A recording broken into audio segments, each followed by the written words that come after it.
Welcome to Timeless Learning, the channel where we teach in-demand tech skills that never go out of style. Before we jump in, make sure you like, subscribe, and turn on notifications, so you'll always catch our next big lesson on data, tech, and the future of work. Hello everybody, in this lesson, we're going to be taking a look at group by and order by in MySQL. Now when you use the group by clause in MySQL, it's going to group together rows that have the same values in the specified column or columns that you're actually grouping on. Once you group those rows together, you can run something called an aggregate function on those rows. Let's see how this actually works. Let's go ahead and copy this right here. We'll bring that down. And let me go back up one. Let's go ahead and write gender right here. Now, we want to group on this gender column, and we're going to say group by gender. Let's go ahead and run this. We'll see what we get. And so we have male and female. Now, we could get the exact same output by saying select distinct gender from this table. What is group by doing that the gender actually isn't doing? Well, it's actually rolling up all of these values into these rows. So later, when we run aggregate functions like average, min, max, we'll do it based off of these rows, and all those rows are rolled up into these two rows, and we'll see that in a little bit. Now, what if I was to come up here, and in this demographics, we have a first underscore name. What would happen if I'm selecting the first name, but I'm grouping by the gender? Let's go ahead and run this. If we come right down here, we pull this up, you can see that the select list is not in group by clause and contains non-aggregated columns. What this means is that when you are selecting a column, if it's not an aggregated column, like say average of something, if we're not using the aggregate functions in the select statement, it has to be in the group by. These have to match. So this gender has to match this group by if we're not performing an aggregate function on it. Let's go ahead and run this. And now it works properly. Now let's go back up. Let's run this query because I want to select everything again. But let's say we wanted to take a look at the average ages for gender. So what we're going to do is we're selecting gender. We're also grouping by gender. But what we're going to do is add a comma. And we'll say the average, that's AVG, that stands for average. And then we're going to put in here age. So now this right here is an aggregate function. This does not need to go in the group by. We're just grouping on the gender, and then we're performing this aggregate function, or kind of a calculation, based off of those grouped rows for gender. So let's go ahead and run this and take a look at the output. So what this is telling me is that for the males, all of the male rows that were grouped, the average age is 41 point, let's say 3. And for female, the average age is 38.5. So super quickly, you can tell that the average age of females is lower than the average age of males. Now we'll take a look at aggregate functions more in just a little bit. Let's actually go to a different table. Let's come right down here. We're going to go to the salary table and just select everything for now. Let's go ahead and run this. Now, what we're going to actually be grouping on is this occupation right here.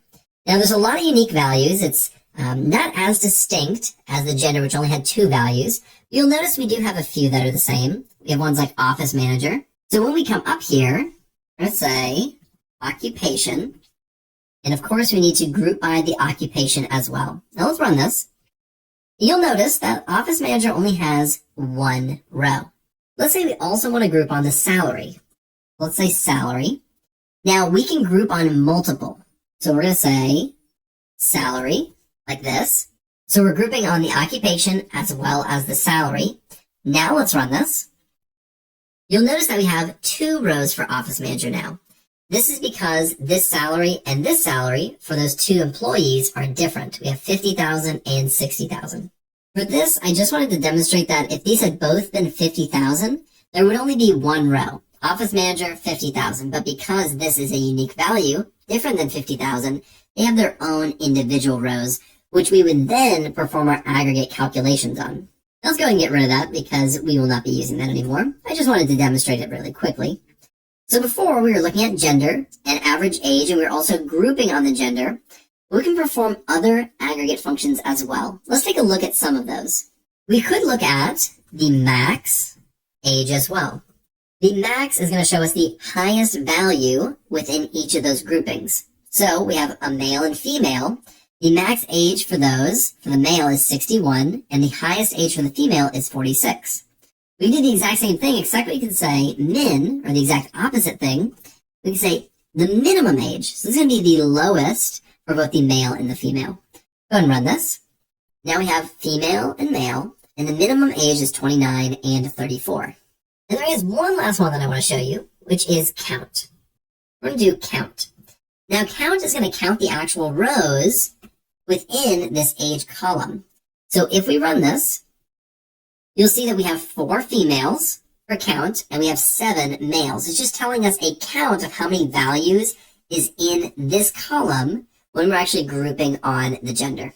So that's how we can use group by to actually roll up and group all of these similar values within a column or columns and perform our aggregate functions on them. Now let's come down here, and what we're going to take a look at is order by. So we're going to say order by. Now let's actually pull in this demographics table right here. We're just going to say select everything and run this really quickly after we add a semicolon. So order by. Order by is going to actually sort the result set in either ascending or descending order. Let's take a look at how this works. At the very end, we could say order by, and we could order by the first underscore name. So we're going to take this column, we're going to order all of our rows based off of this one column. Let's go ahead and run this. So it's going to do it based off ascending order, which means smallest to largest. Now this is a text column or a character column, so we do it A to Z. So Andy and April all the way down to Tom. Now by default, this is in ASC order, ascending order. And if we run this, it's going to be the exact same output. But we can change this to do it the opposite, highest to lowest, or Z to A, by doing descending. So now if we run this, you'll see that it goes Tom all the way down to Andy. Now let's take a look at ordering on something like gender and age, because we can do both at the same time. So let's order by the gender first. Let's go ahead and run this. And you'll see that all the females are grouped together, and then all the males are grouped together, because that's just the order in which it is. But we can do an additional column. We can also do it based off of the age. Let's go ahead and run this. So now within the female, since that came first in our order by, we're ordering by the gender, and then we're also ordering by the age after we've ordered by the gender. So now it's 29 all the way up to 46, then 34 for males all the way up to 61. Now we can change this just for the age. Let's say we want to do age descending. So gender will stay the same in ascending order, but now age will be in descending order. Let's go ahead and run this. Now, female and male stay the same, but now it starts at the highest down to the lowest. Now, this is something that I would absolutely do in real life, except sometimes you can make mistakes, and sometimes you do the wrong column first. Let's do age, and then we'll do gender. Now, if we run this, the gender is not going to be used at all. And this is because there are no unique values that are going to be on the same row. So notice all of these values are completely unique. So the gender never is actually used to order anything on, because if there were things like 34, 34, 34, 34, these would be ordered based off of the gender. But since there's no unique fields, this is really pretty useless. That's why the order of the order by, or the columns that you place in the order by, are actually quite important. Now the last thing that I want to show you, and I'll just go back to gender and age, is that you don't actually have to use the column names. We can use the column positions. Now, I will preface this by saying I don't recommend doing this, but I sometimes do it in shorthand for just a quick query if I know the column position and I don't want to write out the whole name. Sometimes I do it, although it's not best practice. But let's take a look at it. So, gender is the 1, 2, 3, 4, 5th column.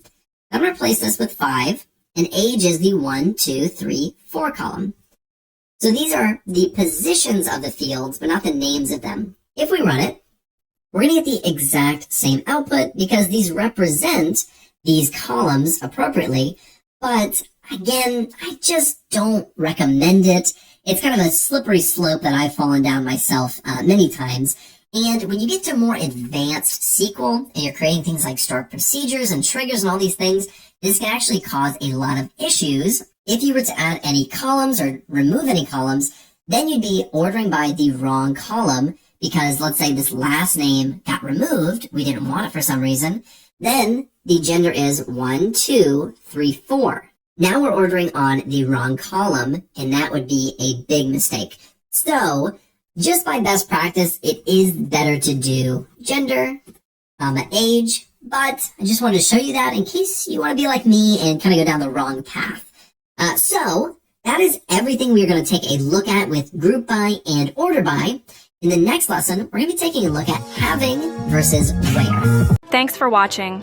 If you found this helpful, please like, comment, and share this video with someone who's learning too.